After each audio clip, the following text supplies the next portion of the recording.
Yes. When I found out that you were a polygamist, then it's going to sound kind of weird, but you know, I just kind of saw it as kind of a built-in way for you to be the center of attention all the time, which is exactly what you'd always been. And maybe, you know, maybe I assume too much, but that's kind of the way I saw it. This is how I could always be the center of attention. How can you not be with 4 wives and 16 kids?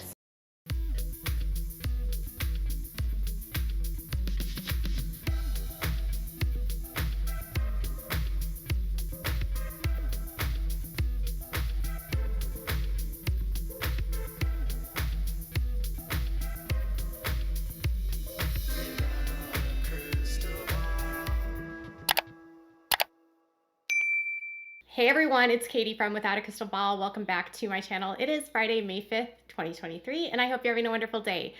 I have been for sure in this rabbit hole that's called polygamy. And I have seen a number of comments from people recently that I have become obsessed with the topic. And my obsession is because there are a lot of AUB members of the Apostolic United Brethren, both current and former, that are watching this channel. And for the first time, a lot of these people feel like there's a platform where stories of theirs are being heard and they feel like they're being seen. And so if that bothers you, I'm so sorry, but honestly, there's so much to unpack with this group, and there's been so little that's ever been revealed about them that there's a lot that we need to go through. And some of that is from information that of the interview I did with Emily from the AUB, who is the prophet's daughter. If you haven't watched her interview yet, make sure that you do. It's 2 hours and 20 minutes, and I know it's long, but if you break it up and watch it over a chunk, I promise it's good. Kody will not have any problems. If he decides to be an active member again in the AUB, if he decides to take more wives, he will not have any problems taking more wives. He will, and there's probably a lot of women that would still love to marry him. Some of the questions from you in the comments were, does Emily know the Browns personally? Yes, she does. She actually grew up with younger siblings of Christine. She's about 10 years younger than Christine, but she was friends with her sisters. And obviously she knew Kody and she knew the other wives. She went to school that Meri's mom taught at and Meri was at. So yeah, she knows them. And we got yelled at a lot by the Barber family because we didn't conform to those standards, and so we would wear pants, and that was just like such a huge offense. It's weird to hear these stories about Meri. You're like the second person that's... And I think part of it is because they feel so out of control in their own lives that they latch on to any type of control that they can have. And I heard her father was really kind of a brute. Yeah. I grew up with a cousin, so they're related to one of my dad's wives. And so we grew up going there quite a bit and having a lot of interaction with them. And yeah, there was definitely a lot of upset and just, I would say, really aggressive behavior. And another question for you guys was, how did she leave? And that's something we'll get back into in another video. And there was some stuff about fraud that she brought up that we didn't discuss. So one of the things that she did bring up was this super secret marriage counseling that Robyn Brown received from her dad. Now, in our interview, we sort of briefly touched on it. We didn't go too in depth, and I've had a chance to speak with her a little bit more offline to find out more about what this would have been and why Robyn might have been getting counseling from Dave Watson of the AUB, allegedly. And if you're wondering how the AUB is responding to this, they've already taken down their website and claimed that it's under construction because of slowness. And I found out today that Dave Watson is actually following me on Facebook. So hello, Dave. If you ever care to respond to any of the things that your daughter said, make sure to let me know. Obviously, what she shared is her story. Everybody has their own side, and all sides are welcome, just saying. So let's talk about this super secret marriage counseling. And then I did some archive diving through some old web archives, and I found this really radical camp that Meri was involved in for the youth in the AUB back in 2013, and the rules that they had for the girls were redonkulous. If you think that the girls in this club are equal, they're not, and I'll prove it to you with the applications for boys and with girls. So let's dive into this topic of Robyn Brown needed counseling. Please do me a big favor and give this video a thumbs up. Also subscribe to my channel if you've not yet subscribed by clicking on the subscribe button down below. Please click on the bell if you'd like to get a notification anytime I go live or new content loads. Make sure to share this video with your friends. If you happen to be from the AUB and you'd like to reach out to me, you can contact me either on my Facebook, Instagram, or you can email me tips@withoutacrystalball.com. There was a lot of people in the comments from the AUB in the last video, so welcome everyone. One of the things that was brought up in my interview with Emily was relating to her dad being a counselor for marriages. So when you're in the AUB, there's this really ridiculous process that they have to go through when they get married. And if you're gonna get sealed and married by the temple and have a temple wedding, they have to go through endowments, and those endowments, according to people I've talked to, include going into a room basically without any clothes on and having the leaders of the group rub oil all over your body. Now the LDS has something similar, but they actually wear something, but in the AUB, we're hearing that it's totally like no clothes. So imagine your leaders of your church, in order for you to get married, make you strip. Yeah, that's like apparently what's happening in these temples. And people that have been a part of this church have actually spoken out on other podcasts. Doris, who runs Polygamy, What Love Is This? She has shared firsthand accounts of people going through the process and saying that it's horrifically violating. They had no idea that this was going to happen when they got married, and described just feeling horrible. And then we find out that the guy that was leading these endowments was actually accused of doing things to his daughters.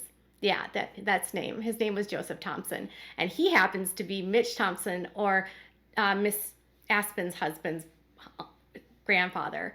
It's a there's 2 layers. There's like 2 degrees of separation, and everyone's related. So anyways, Mitch and Aspen are not part of the church anymore. In the very beginning of the show, the sister wives definitely were involved in the Apostolic United Brethren, and I was able to dig through some archives, and I believe the first time Kody publicly started saying that he was a former member, he stopped referring to himself as a member once the state of Utah's, like his lawsuit against the state of Utah, was dismissed and not heard by the Supreme Court. And he publicly distanced himself from the group because of them not really wanting publicity, according to Miss Emily. And obviously, Kody still has like a lot of ties to this group because his best friend Kyle is still a member.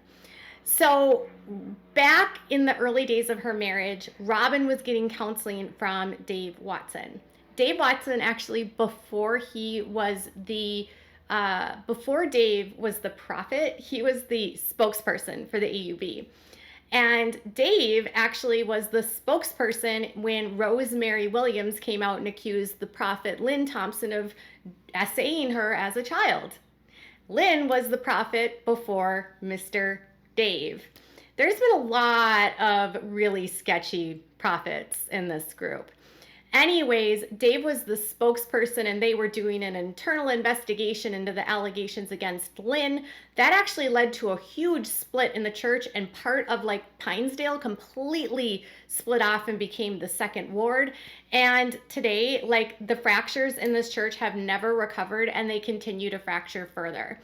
Now that Dave is the prophet, it's super interesting because I actually found that Christine's old Facebook account follows Dave. Dave actually follows me, again, hi Dave, and Robyn was getting counseling from him. So as Emily explained in her video, Dave was actually part of running like the marriage counseling classes. So before couples get married, they have to go through these different endowments, and they have to go through these different ordinances, and they have to learn all the things about having a temple wedding. And he was doing all of those classes, and those were on Tuesday nights. And then after marrying, after getting married, people would get counseling from him. Now on the show, the couples acted as though they were getting counseling from their marriage counselor, Nancy, who basically ignored all the problems in their marriage having anything to do with polygamy, and instead had them doing these ridiculous like workshops and activities where they built things and talked about how they couldn't sit together, and had very surface conversations about why they were struggling in the relationships outside of the fact that it was, you know, polygamy. Like Meri and Janelle's whole problems in their relationship couldn't have happened to do with her, you know, getting married to Meri's husband and also having previously been married to Meri's brother, but I digress.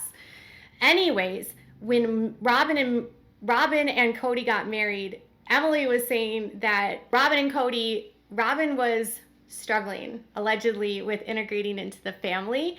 And on top of that, so she was looking for advice on how to like mesh and deal with the family, because again, Robyn had never been a sister wife. And so she was trying to figure out how to be the best sister wife and how to blend into the family.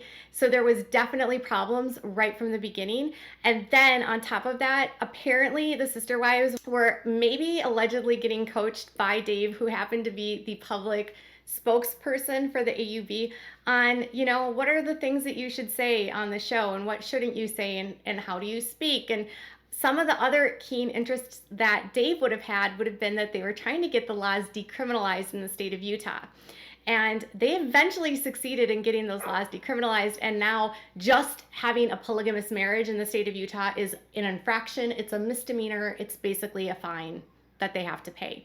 Now, if they have other crimes that are associated with it, it becomes a felony. The people that got it decriminalized claimed that it will help people come forward and report. I don't know if it's working, frankly. I don't know. Anyways, so Robyn had to get help with her marriage because her and Kody were apparently struggling, and she was struggling to integrate into the family. Is anyone shocked to hear this? Anyone at all? Can you imagine Robyn calling up the prophet? Well, the now prophet, the spokesperson for the AUB, and being like, hi, I'm really having a sucky time in my marriage. Could you help me? And then if you remember on the show publicly, they're all acting like Kody's the bee's knees and everyone's happy and the families are like meshing amazingly and everything's great. Remember that? Privately, she was going to Dave for help. I don't know if Kody was going to there for help though. And as Emily noted, she's not aware of any relationship that Kody and Dave have because they're both apparently huge narcissists, allegedly. So while all of this was going on, and while Robyn was getting super secret marriage counseling and potentially getting coached on what to say on the show, as well as what steps they might need to take to become decriminalized, which they eventually get. So I guess the show was a success, right? Yay. Anyways, the involvement of the Browns in the church publicly started to disassociate because the church didn't want the added publicity to the church. So they didn't want eyes on them. They did not want eyeballs on them, apparently, because obviously these polygamists were claiming that they were doing things that were not illegal, and yet they seem to have a track record of if you put something out, if they put something out, they delete it. And they don't want anyone to know what they're doing.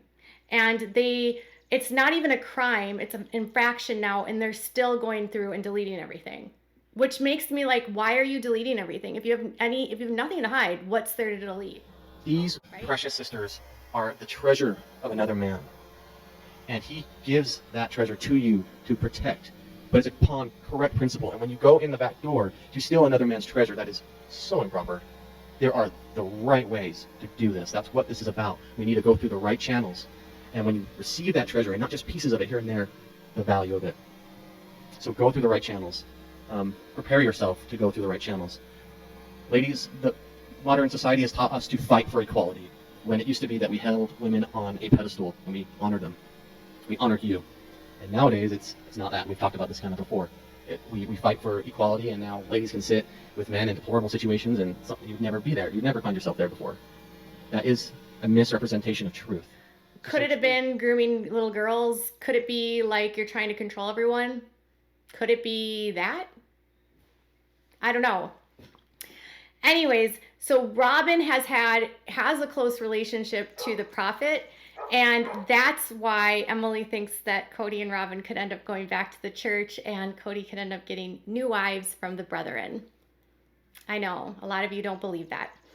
So I was digging through the archives, and I was like, let's take a look at when the last time I can find Meri on anything or any of the wives or whatever. So every year they have a boys and girls camp, okay? And the boys and girls camps are hosted at a campsite in Mount Pleasant, Utah, and there are female women that do the girls side and the men do the boys side, and the rules for the girls and the boys are so different. It's ridiculous. But Meri's job was that she was part of organizing. Now I just want to give you an understanding here that when the boys were asked to sign up, all the boys had to pay was $45, and it was due by July 1st, and their camp was for 4 days, and it basically said no electronic devices, no inappropriate clothing will be allowed, no leaving designated camping without permission, no foul language, and disrespect of others or the staff will be caused to be sent home. And then basically like giving them permission that if they were to need like emergency treatment, or if there was an accident or illness, that they could give the child medical care. And that was it. Like the boys was so basic. Now the girls, the one that Meri was running, now the boys camp was just like a simple application, and they didn't have to bring, the boys camp didn't have a supply list or anything like that. And I basically told you that there was like a very basic thing. This is the rules for the girls. If they've signed up before May 26th, it was $40. Otherwise, it was $50. And then if it was late, it was $60. So the girls actually had to pay $5 more than the boys. And then the rules were these for the girls. All electronic devices will be left at home. Wear appropriate clothing at all time. No gang signs or symbols, words, pictures, or innuendos. Shirts must completely cover the belly when arms are raised above the head. Sleeves must be at least 4 inches long. Pants must cover the knees. No shorts or tank tops. No extreme dress of any kind will be allowed. They literally had to tell girls no gang signs or symbols. What? Do they have a gang problem in the AUB with little girls? And then it says, stay in your designated camping areas unless you have permission from a camp director. Speech must be in line with priesthood standards. Foul language is not permitted. Respect other campers and staff at all time. And following these rules will ensure a fun-filled weekend at camp. Otherwise, you will be sent home at your own expense. I just want to remind you what the boys said. The boys said no electronic devices, no inappropriate clothing, no leaving designated camp areas without permission of a camp director, no foul language, and disrespect of others in the staff will be a cause for being sent home. The girls had a long list of things that they had to do for wearing. Like they couldn't wear things, right? No tank tops, no shorts. And then they have the same things that they have to answer about, like giving them permission. But then they also have a supply list, and the girls the boys didn't have a supply list, but the girls also have to bring paper plates, bowls, cups, forks, spoons, and knives, washable camp dishes, hats, and sunscreen. They have to bring water bottles and their own canteens.